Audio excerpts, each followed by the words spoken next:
Welcome to The Record Machine Show, a podcast featuring interviews from indie and renowned artists from all genres of music. Now, here's your host, James Michael Hollenstein. Welcome to The Record Machine Show, where great music and real stories spin together. My guest this week is the incredibly talented Stella Wembley, a graduate of the prestigious Conservatory of Music San Pietro, Majella in Naples, and one of the rising stars of the UK dark synth and goth scene. Stella is far more than just a singer. She's a visionary artist and storyteller, a composer, a lyricist, a producer, a video director, and a multi-instrumentalist who brings a cinematic edge to every project she touches. Her music transcends boundaries, blending haunting synth textures and emotional depth and raw vulnerability. Alluring and mysterious, Stella leads listeners into a world of dark beauty and emotion, a haunted realm where her powerful lyrics and evocative vocals reveal both strength and fragility. Her performance feels like living a dream, a psychodrama of tragedy and melancholic sensuality. She's also celebrating a big milestone, the physical release of her single, It's Okay, I'm Okay, in a limited edition of just 25 copies. That's right, only 25 fans will own this exclusive collector's piece, making it truly something special for her supporters. We'll be talking about her creative process, the stories behind her songs, and the evolution of her sound. But before we dive into the interview and step into Stella's dark, beautiful universe, let's drop the needle and set the mood with one of her mesmerizing tracks. Here's All I Need.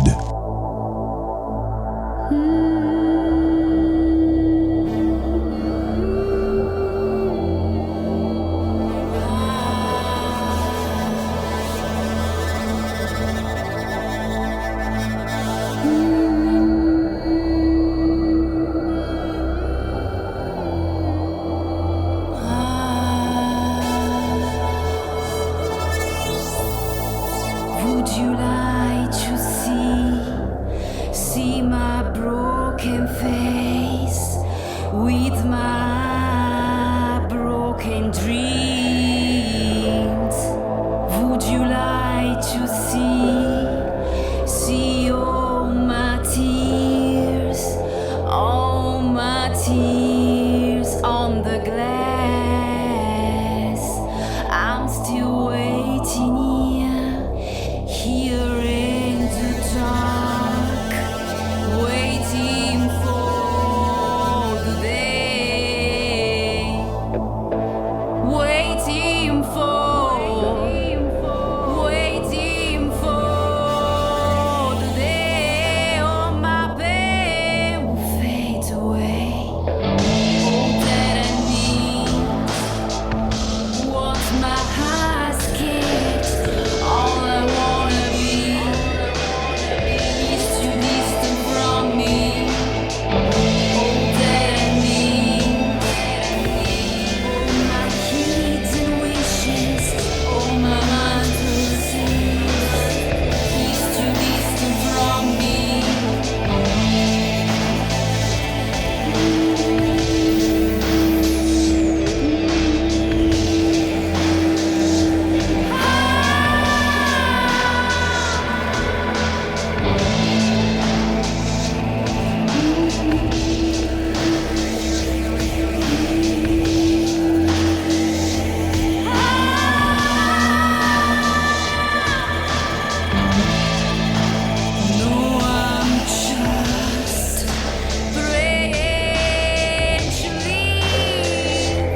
is too distant from me.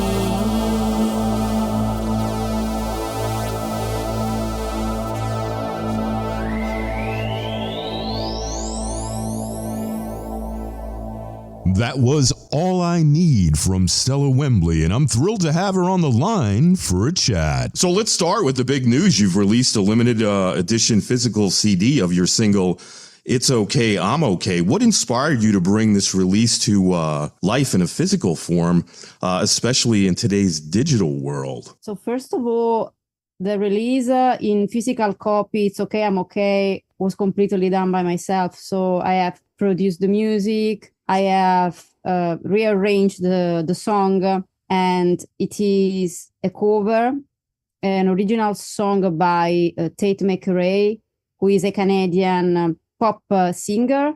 She has been in the scene for many years. I think more than 16 years or something like that. I listened to the song and I really like the song, even though it's not the type of music that I listen to or I can relate to. But I thought, why not change it completely and doing my version, doing a dark version. So instead of presenting a song like a very catchy song, a very pop song that is the kind of song that is playing on the radio and that it can go on the chart, why not doing my own version, very underground, very intimate, very soulful, very mysterious and dark. Physical copies, because I am not on the digital platforms as much as I was before. I am still on many platforms such as Apple Music, iTunes. I have my music on Amazon, but I removed my music from Spotify. Mm-hmm. And I think that it's really important nowadays for the artist to have music on physical copies. Obviously, it was expensive because I have to pay, all the costs up front. I have this release too as well under the Gothic Empire record label name. But obviously, especially because it was a limited edition copy, so limited edition of 25 copies, actually, it was kind of expensive to produce. And for the people who don't know, when you release physical copies of music, it gets cheaper the more CDs you print. So you need to print a very large quantity of CDs to have the best price, and also in order to make, to make money in the end. So obviously, because it was a limited edition, I had to increase the cost of the CD. So obviously, it's not the same price that I had for the first two CDs. Right. But I also added the option for the fans to access to a landing page, which is an exclusive VIP page where I post exclusive content for fans, and they can access to that page only when they buy the CD, because there is a barcode on the back of the CD. You can scan it and they go to this, it leads you to this landing page, and they also receive a password when they buy the CD. Okay. And so I thought, well, I can give, this exclusive experience to the persons who are willing to support me for the release of this CD. And the sound, it was amazing. I've done lots of tests, before obviously sending the music to the company to be printed in, physical copies. And it was really good. It sounded so good in the car, on my stereo. And it sounds much better than the digital, obviously. When you put something on the digital, it gets compressed. Right. You have no control over the amount of compression that, the digital stores choose to apply for you. Right. So obviously, who buys, the ones that buy the CDs, they know that there is a different quality that it comes, with the physical copy. And also it's something more personal, to have something to touch and feel, and you actually put it on, on the stereo or your CD player or in the car. Whereas playing something with your phone, and I think is much better in terms of well, you pay more attention, right? Because you need actually more time. Just think about taking the CD, out of the case and then putting on the, the CD player or in the car, or, it's like an action that leads to another action. And actually you have to think about what you're doing, and then you can, have a moment just for music. Whereas with the digital, you just press play and perhaps, you're doing something else and you listen to the music while you are doing something else and you don't pay attention. And also the quality of music is not as good as the physical copies. Right. So that's why, I wanted to have it on a physical copy. Makes sense. Now, can you share any special features like the artwork, book design, or bonus material? What makes this a true collector's item? So it is the only CD that it comes as a wallet. So I never done that before. Mm-hmm. And yes, the case obviously is more resistant, but the option with the card, the wallet, I think is very elegant.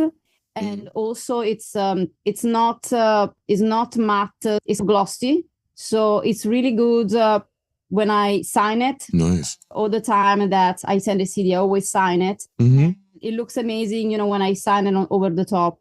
Then obviously it's printed also on the CD. So the artwork that you see is printed both on the CD and on the cover. Mm-hmm. Yes. And then on the back of the CD, there are also all the credits. So the artwork I have created by myself, and it's from a photo shoot that I have done. That photo shoot went viral. It was 106,000 views for that photo shoot on YouTube. Nice.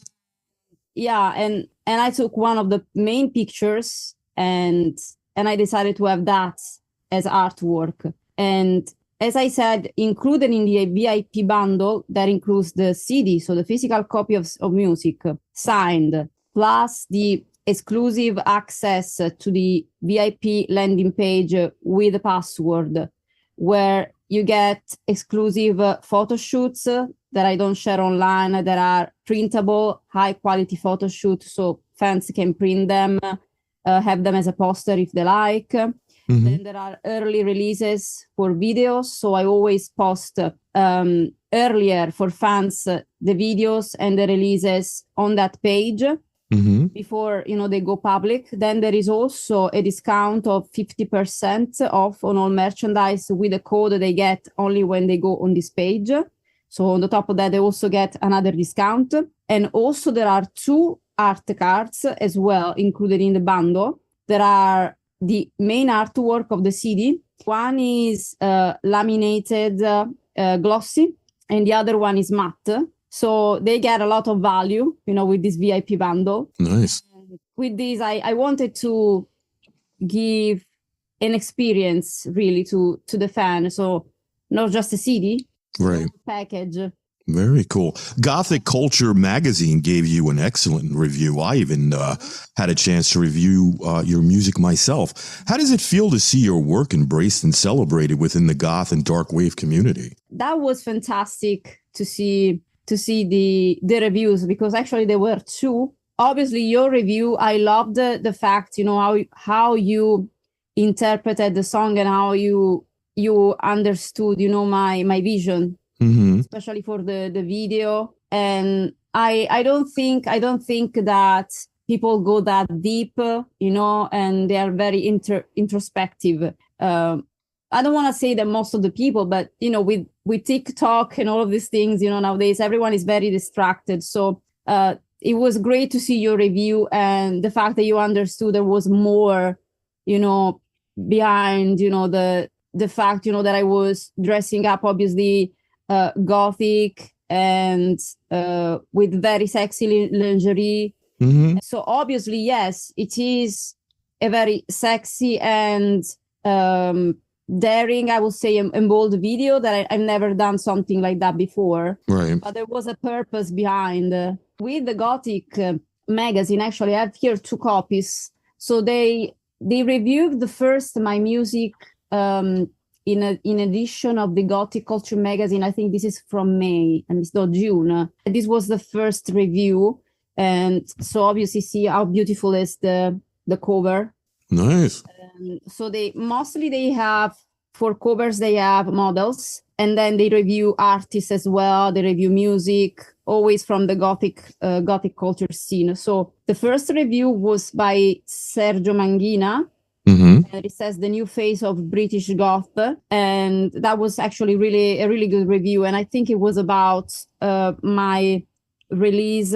Was it wasting my time? Yes. Well, it had also wasting my time as well, but it was more including all of my releases and also presenting, you know, my vision and me as an artist, and also my Gothic Empire Records label, and also talking about the previous releases, like All That I Need and images of that. So it's like a whole page.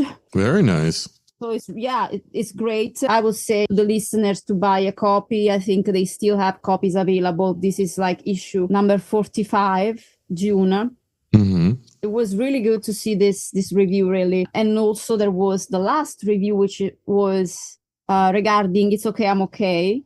And on September 2025, number 16, was by Azarel. I hope I'm saying it right. Azarel Hex.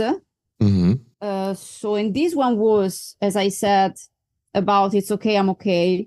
And there you go. I think, It's okay, It's Okay, I'm Okay. And there is also a photo of me. This is the photo shoot from Loving the Alien, actually. Let me see if I can show you. There you go. Yeah. Mm-hmm. Yeah. Very So cool. it's really good. And this has the alternative artwork of It's Okay, I'm Okay, because I have released first the digital version with this type of artwork, and then I released the physical copy with a similar artwork, but a bit more sexy, a bit more bold. So that's there you go. It's another reason why you should buy the physical copy, because you can find the same artwork in the digital form, obviously. Nice. So It's Okay, I'm Okay. I don't simply cover Tate McRae's. I reimagine the song. So it's a haunting reinterpretation that drags the song from glossy pop playlist into the dimly lit halls of Gothic synth and dark wave. It's not just a new version. It's a transformation. So I transformed the song, which is something that I love doing. So with the cover, I like to make it mine. I don't see I don't see why I should replicate something that, I mean, it's not fun for me. Mm-hmm. I mean, I'm a songwriter, so I guess when I approach to a new song from another artist, I always see it like something that I can create, that I can make it mine. Mm-hmm. I never see it like something that I need to replicate, reproduce in the same way. There's no reason to. It's been done already, right? Yeah, exactly. Yeah. So, well, many like to replicate or reproduce things in the same way. I don't know why. It's not being creative. Yeah, it's not being creative. That's more like performing someone else's song. Maybe it's more Right. A traditional approach.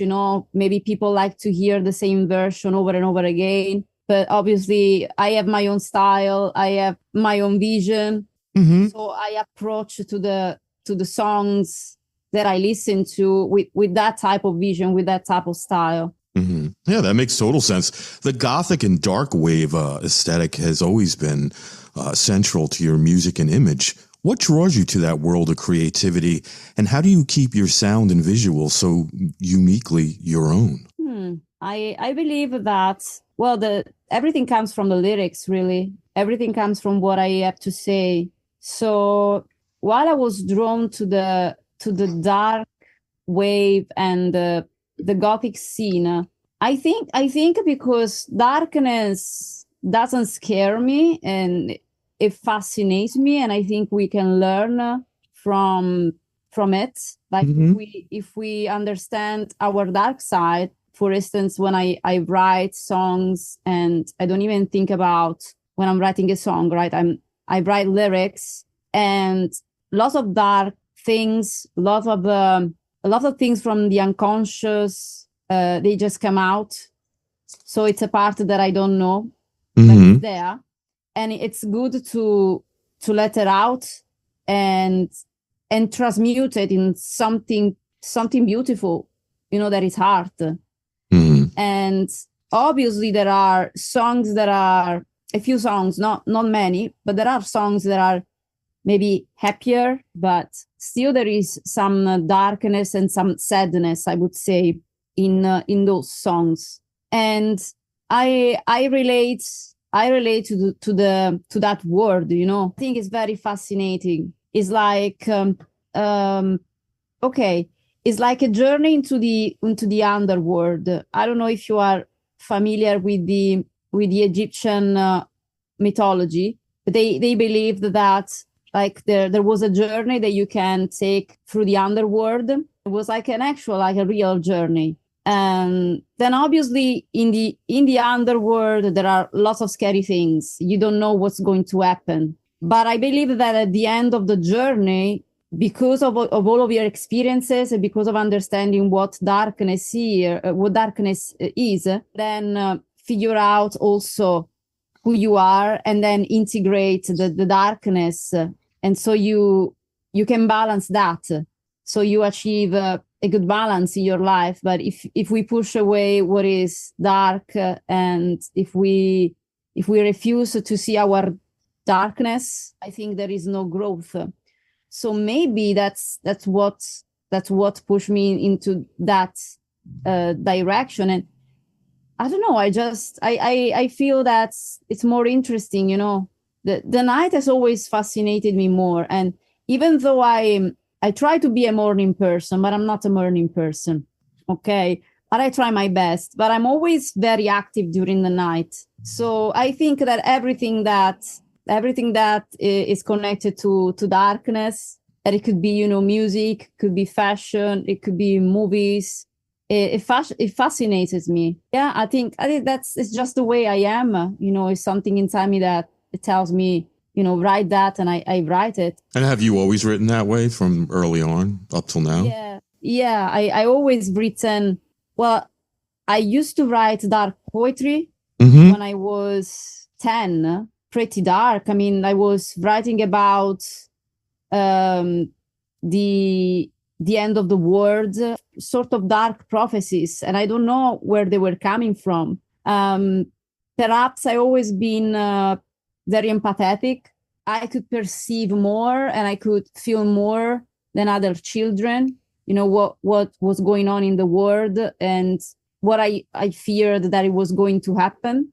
So I always been writing poems and poetry regarding darkness, regarding demons, monsters, solitude, loneliness. There were a few things, a few times I have written something maybe more positive, but I think those were like very early poems when I was maybe 7. And I think there is something that happens in that age, some sort of revelation that you have regarding how the world it's dark. You before that you are in a sort of bubble, sort of protected by your parents, And I think that's maybe, I would say, something that I wouldn't do. If I don't want to have any children, but if I had children, I wouldn't let them. I wouldn't hide from them certain things. Obviously, I would try to explain to them, using the right words for their age. But I think it's wrong to keep children in a bubble, because then they have this wrong idea that, they have this idea that the world is all good, and that nothing is going to happen, that you're very protected, but it's not like that. So maybe because I have lived in that sort of lie for so many years. Right. And when I realized what was the truth, and I realized, and I also felt all the darkness that was around me, then something, from inside me, I just started like it was like a flux, and I could write all of these things. I don't know how to explain this, but yeah, I was just writing. I don't know from where these things were coming from. Sometimes I was also dreaming. I was also having lots of dreams, nightmares, I would say. You've spoken about empowerment and transformation. Do you think rediscovering sensuality can help women heal and regain confidence after leaving toxic situations or restrictive norms? Absolutely. I think that empowerment means when you feel like you want to do something as a woman and you want to express yourself could be through fashion, through Gothic fashion, through all sorts of things, all sorts of creative endeavors. Okay. It doesn't have to be fashion. In that case, with my video, it's okay. I'm okay. I wanted to express myself like that. And well, we live in a society, it's a bit it's hard because sometimes we think that women, especially in the music industry, are sold, and they use like sexual images, or they are really pushed from the record label to do something to sell. So when we see a woman or like a music artist, a woman that is producing music and also associated with the music a certain provocative image, we make the assumption that someone is controlling her or that she's not free. And it's difficult to make, the distinction and to differentiate and say, oh, this is actually her because she wants to do that and she's feeling comfortable doing that. And I would say most of the female artists that are under a big record label, they're very likely are controlled, and very likely it's not something they would do. Very likely it doesn't apply to everyone, obviously, but for the independent artists like myself, if I want to do something, I do it because I want to do it. No one else is telling me to do that. And I think there is a misconception that we cannot be sexy without giving the impression as a woman to doing that because we are selling something else, like I'm selling my music, I'm not selling myself. Right. I want to be sexy just because I feel sexy. There is nothing else, that is going on. Whereas, unfortunately, society see things in a bit of a twisted way. Mm-hmm. Unfortunately, yes. Maybe women are restricted in that way. And I would say, especially in England, I see this. And unfortunately, when I released the video, I must say this, okay? I don't want to talk about drama, but I have to say this. When I released the video, I had a very negative comment from, certainly this was a woman, that he lives also in this area. And she was implying that because of my video was so sexy and I was dancing or half naked or something like that, that I was promoting prostitution, some sort. Something like that, and all of sorts of lies, about me and my music and my label. And I thought, wow, there's such a limiting, belief and just closed mind. Mm-hmm. Why would you feel that my way of expressing myself is leading to something else? I mean, it's your problem. I mean, your mind is twisted. Yeah. So there is a sick mentality.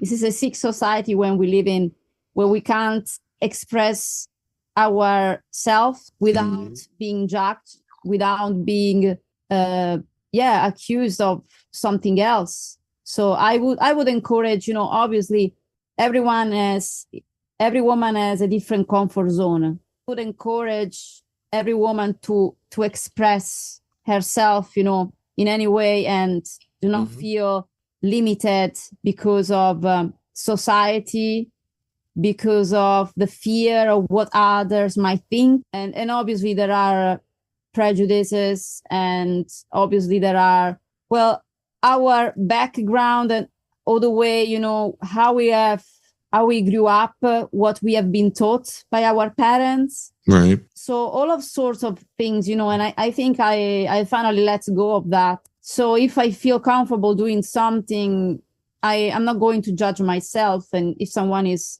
judging me for that, it's their problem. It's definitely not my problem. Yeah, I totally agree with you. I mean, you can't please everybody, you know, that's just the way it is. There's always going to be somebody. If you try to please everybody, I think you probably... You'll go crazy. It will drive you insane, yeah. Yeah. Yeah, you can't make everybody happy. It's just not going to happen. Your creativity doesn't stop with just music. You've launched a clothing line, a distinct Gothic fashion style, handmade jewelry, and as you mentioned earlier, an exclusive VIP bundle tied to It's Okay, I'm Okay. How did the world of design become such a strong part of your artistic identity? Well, first of all, I had that viral video that I told you before, 106,000 views just with my photo shoot. Mm-hmm. Something that I wasn't expecting at all. So I understood, wow, well, my power doesn't lie only on, you know, being creative and being a musician, but I can do more with that. Mm-hmm. I can do more with design, a clothing line. I can do more like even as a model. And I never seen myself as, you know, a model. I never seen myself being, not being able to, because I do photograph myself. So I've done that in the past. Mm-hmm. But I don't know. I think maybe with the beauty standards that we have nowadays, it kind of lowers the self-confidence. And maybe I never felt like beautiful enough to do that. You know, obviously you see all of these supermodels and all of these perfect women online, and most of them is fake. It's all edited. It's all Photoshop. You know, using Photoshop is called Photoshop. Yeah, and all of these things. But also there is, I think, obviously, yeah, most of them are working out, and we don't know what's going on behind the scene. But what we see is like a perfect image. So you're always comparing yourself to that image. Whereas I think that every woman is beautiful, and everybody has a different beauty. Right. So well, I feel beautiful, and again, I don't care what others think, right? So I wanted to find, like, obviously I have already found my own style, but I thought instead of having this traditional Gothic style with, you know, we know how usually Goths dress up with chains and all of these leather and necklaces, always with like chains and leather. And I thought, why I would like to have something more elegant, something more sophisticated. So I started creating these necklaces with the black and also ivory pearls, and they were handmade. And I thought, wow, why not selling them? So they're actually on my website as well.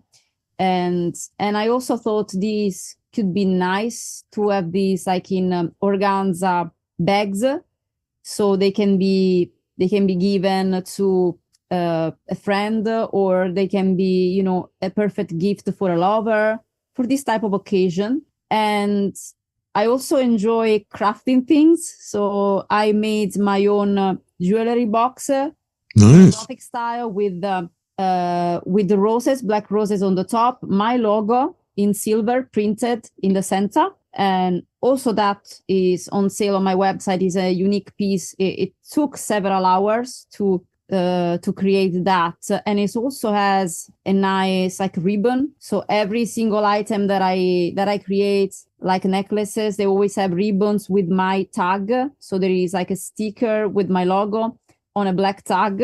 So I pay attention to every detail. And all that stuff's available on your website? Yeah, there is a section on my store, on my online store, that is called, I think, Jewellery, Luxurious Jewelry Edition.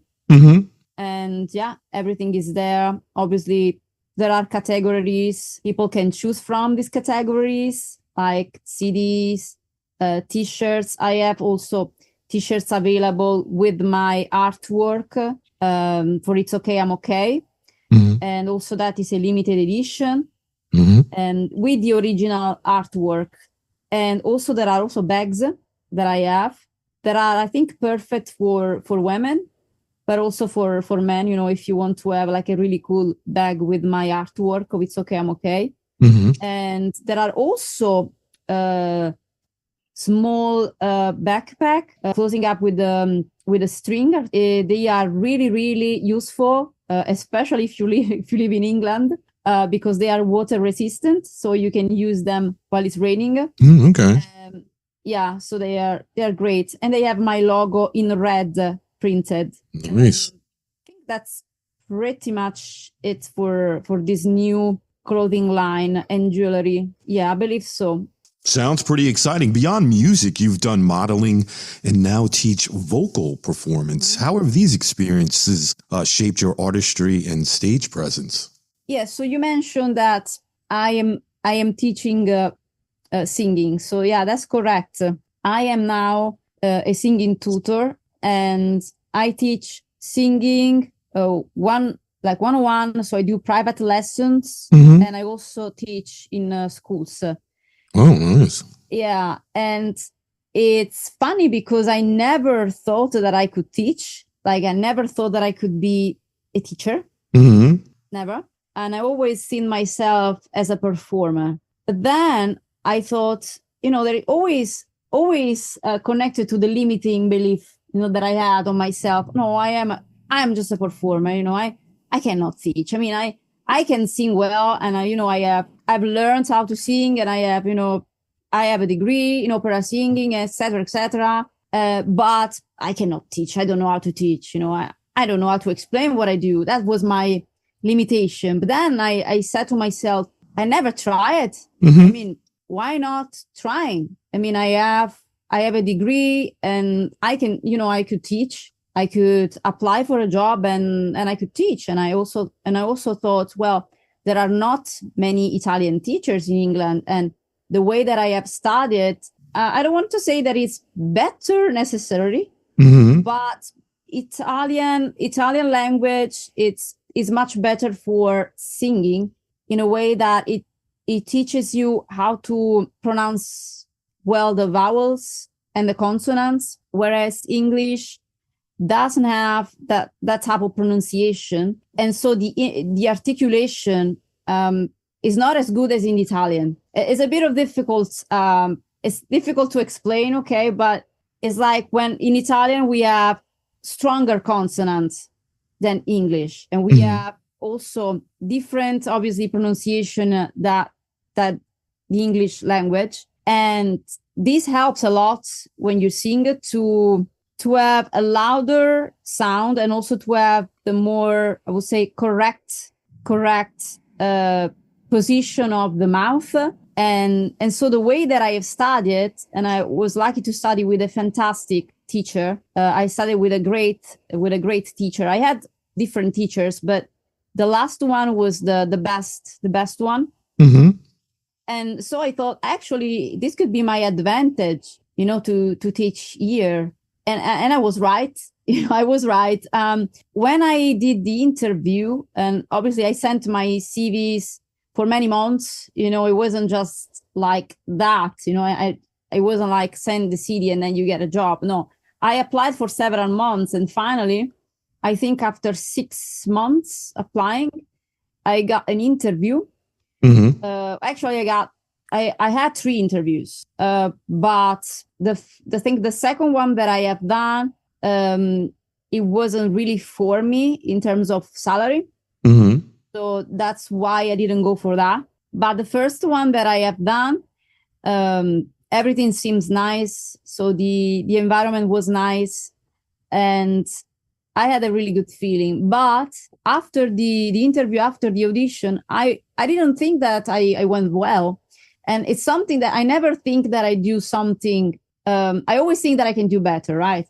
So I actually thought that I wasn't going to get the job. But then I got an email the day after saying, we really would like you to join us. If you want to join us, we would love you, you know, to be part of the team. And I was surprised. Nice. Because I I was so anxious, and I think I didn't give 100% of myself, during the audition. Mm-hmm. And then I found out that I can actually teach very well, and I find that teaching is easier than performing. Mm-hmm. Yeah, and I love it. I absolutely love the fact that I can share my knowledge, and I can help and inspire children, because I teach to very young children. I teach singing from 5 years old to 12. Nice. And I would say it would be easier. It would be much easier to teach to someone older. Okay, it would be easier. But I think that I prefer teach to children, because they are so creative, and they are really fun. It's a good energy to be around, to have around. And they really don't have, like, children, they don't have bad intentions, right?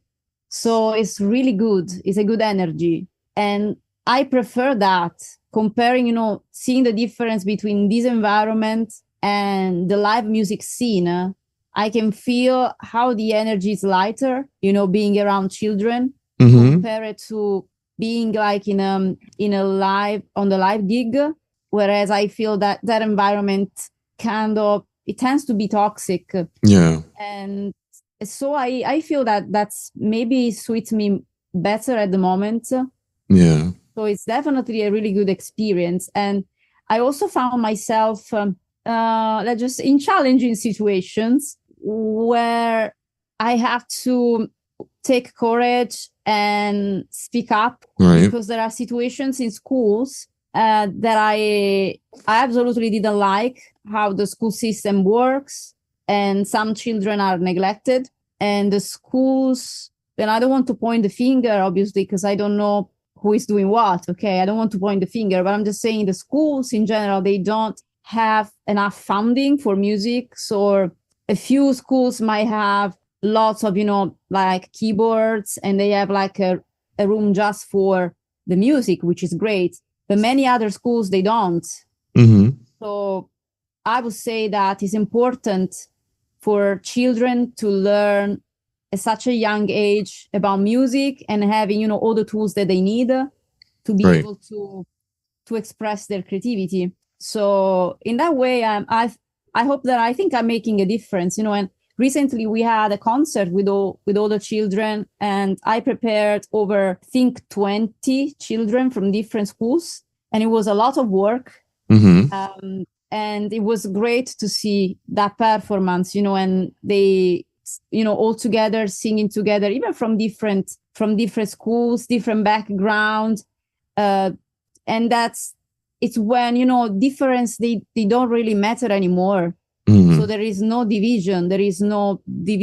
Because, if you are coming from a different background, different race, different religion, different whatever, okay, it doesn't matter anymore, because everything, everyone is singing one song, and that's all it matters. Right. And I think the most beautiful performance was the one of Imagine by John Lennon that we have done together. And obviously there is a reason why I wanted them to study that. And again, I was surprised that most of the children, they don't have any clue, or they don't have any musical like background. They only know what is, contemporary music, or what is on the charts. Right. They never studied Beatles. They never studied, music from the 60s. And so I think that's my mission now, to educate them. And I am also proposing for the next concert at the Passion Mode Song, which obviously is one of my favorite bands. And yeah, I think this is something unusual.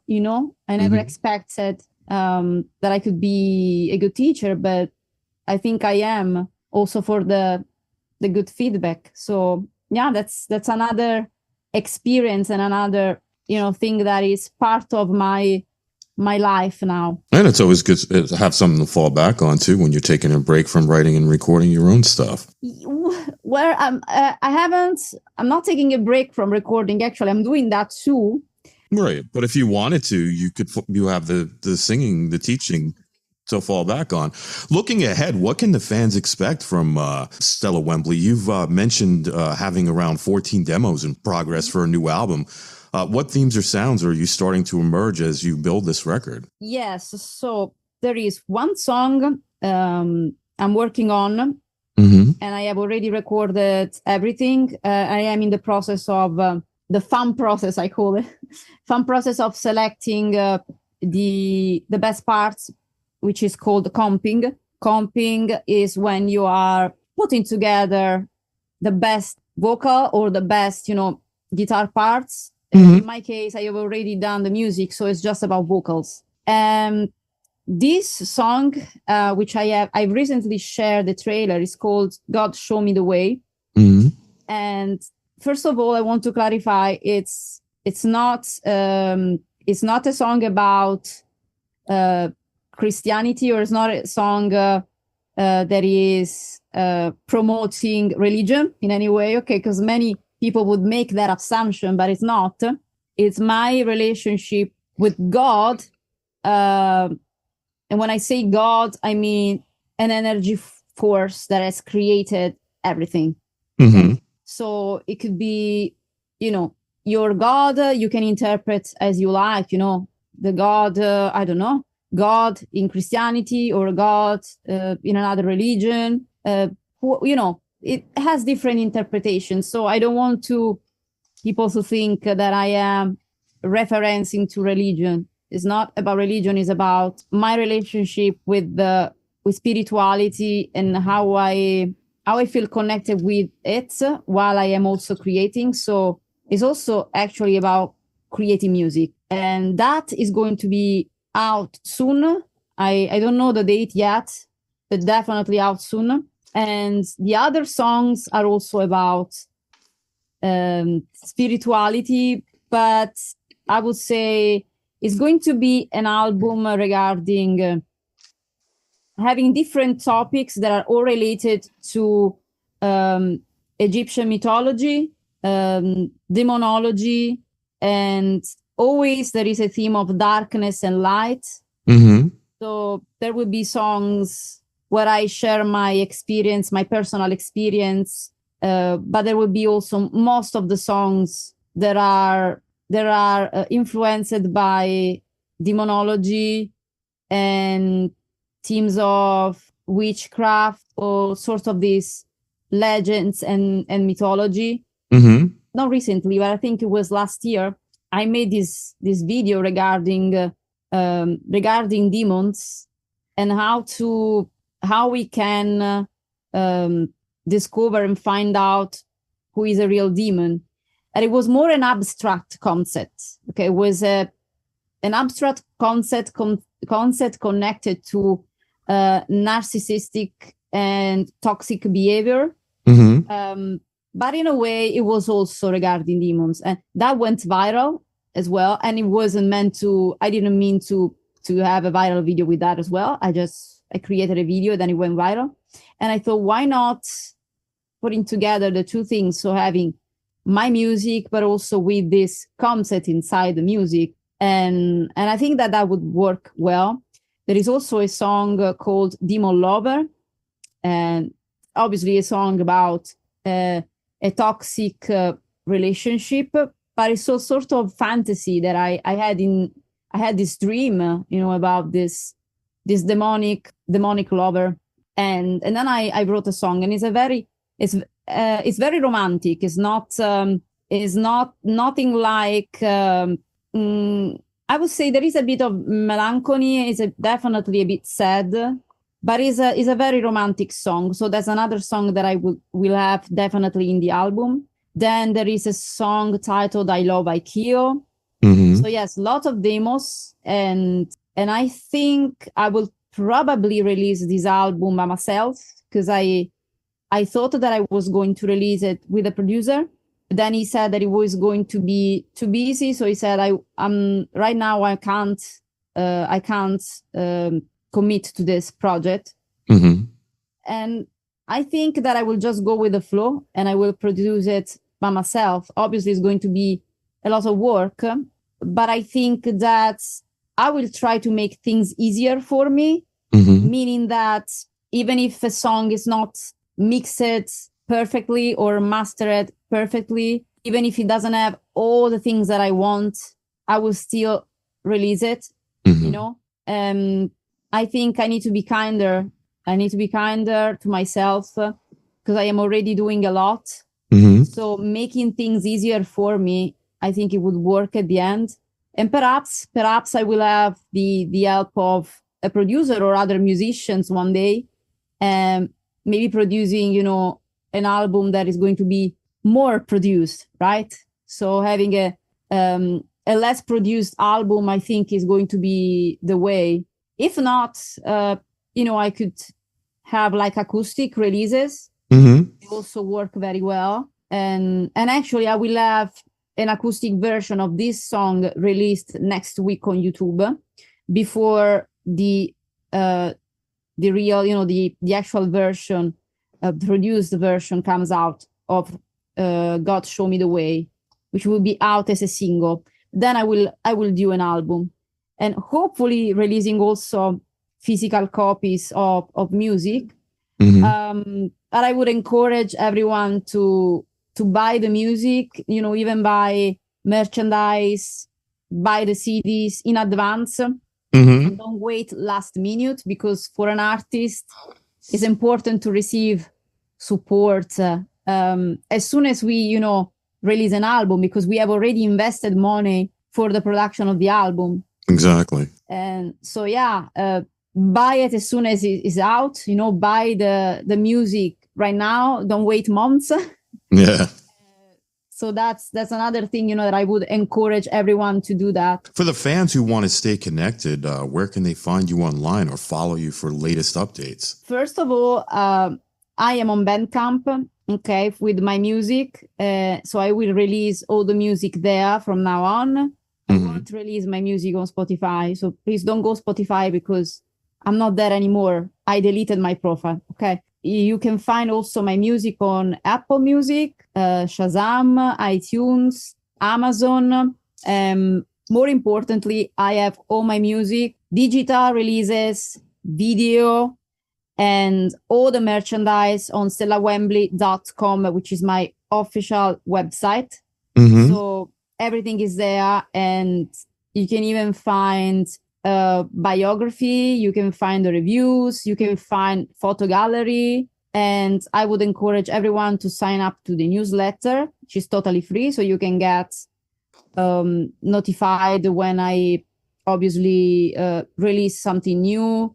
You will be the first one to know, you know, with the newsletter. And I have my YouTube channel, Stella Wembley Official, where I share all my videos, and I almost have 500 videos now. So there is plenty to see, plenty to listen to. And I also have the option to join as a member on YouTube.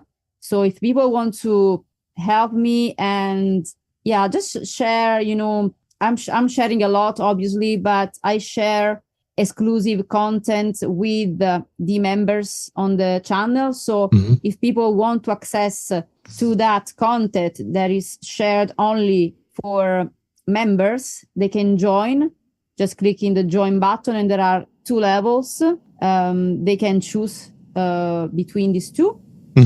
And so, I believe that's pretty much it. And all the links obviously are below each video I share, and they can be found also on my website. There is also a contact page where they can find my email address, which is info@stellawembley.com. And there is also the Gothic Empire Records email address, which is info@gothicempirerecords.com. Nice.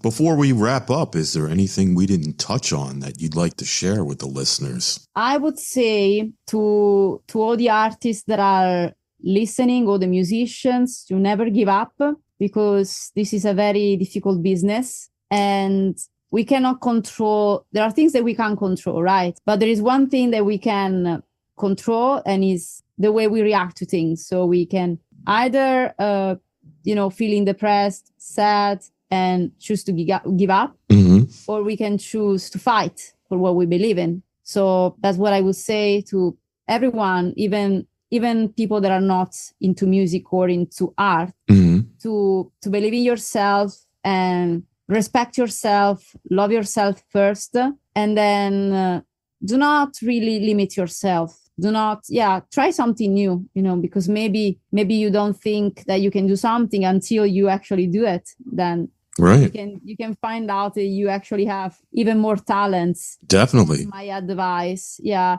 Just try different things. If something doesn't work, try another way, Yeah. And knock as many doors, you can knock. Oh, yes, I didn't mention this. So I will be doing a live show in Leeds, and I believe it would be in May, probably in May or June. It's the date is on my website anyways, in 2026 at HMV Store, and is when I will be launching the new release. I don't know if it will be an entire album or an EP, okay, but it will be definitely something that you don't want to miss, and it's also free, okay? So I would encourage everyone to join there. And also there will be another festival I am enjoying. This festival is an online festival, still not confirmed, okay, but I will probably be the headliner, so stay tuned for that. Nice. And I think that's pretty much it for now. Awesome. Well, I want to thank you so much for doing this. It's always great catching up with you. I know it's been a while since the last time we talked. Yeah, it's always great to talk to you. Yeah, it's always great catching up. Yeah, and I want to wish you the best of luck with this, the CD bundle and the vocal teaching. I think that's great that you're working with the kids, and want to wish you a happy holiday season. Thank you. Yes. Yeah. Christmas is coming up too, folks. So you should head over to her website and check out some of her merchandise and pick up a few things. And do it as soon as you can, because I might go somewhere else. I might go on holiday on those 2 weeks. So I don't think I'll be able to send you anything. So buy the merch first so I can send it. In the UK, I can send it. But if I fly to another country, I won't bring all the merch with me, obviously. Right, yeah. Then you also got to take in consideration, too, that if people are buying stuff in the U.S., it's going to take a little extra time for the shipping as well. Yes, absolutely. So now is the time. Go out and buy right now, right? Go out and buy it right now. Buy it now. Do you have a lot of those CDs left, or? No, actually, there are only 9 left. The new It's Okay, I'm Okay CDs, only 9 left. They can be bought only with the VIP bundle. So another reason to buy within November is that there is special discount code just for November, and I believe it's 20% off all the merchandise. So that's also on the website, you can find the discount code. So there you go. Another reason why you should buy before the end of November. Exactly. All the merch, like everything. Right. Yeah, exactly. Got to give it time for shipping. We definitely got to do this again when you release that new music in the spring of 2026. I'd love to have you back on again. Yeah, I really hope that I will have all the songs ready for. I think I will. I think I should be able to do that as long as I, do this systematically and follow the schedule. I should be able to do that because the songs are there. It's just a matter of finish the production and polish them. Well, I'm looking forward to hearing them when they come out. And like I said, let's definitely stay in touch and enjoy your holiday season. All right. Thank you, James. Yeah, you too. And you enjoy the rest of your day as well. All right. Yeah, I will. Yeah. Thank you so much. You're welcome. Take care. Bye. You too. Bye. Bye-bye. Big thanks to Stella Wembley for stopping by and opening up about her music, her art, and her creative journey. Before we sign off, let's drop the needle and enjoy her stunning track, It's Okay, I'm Okay. And as always, thank you for tuning in to The Record Machine Show. I'm James Michael Hollenstein. I'll see you next time, right here where the vinyl never stops spinning.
The Record Machine Show is a weekly radio podcast produced by Jimmy Hall Productions. All rights reserved. For distribution information or to add this podcast to your website, please visit our contact page at therecordmachineshow.com to submit your request. Thanks for listening. See you next time on The Record Machine Show.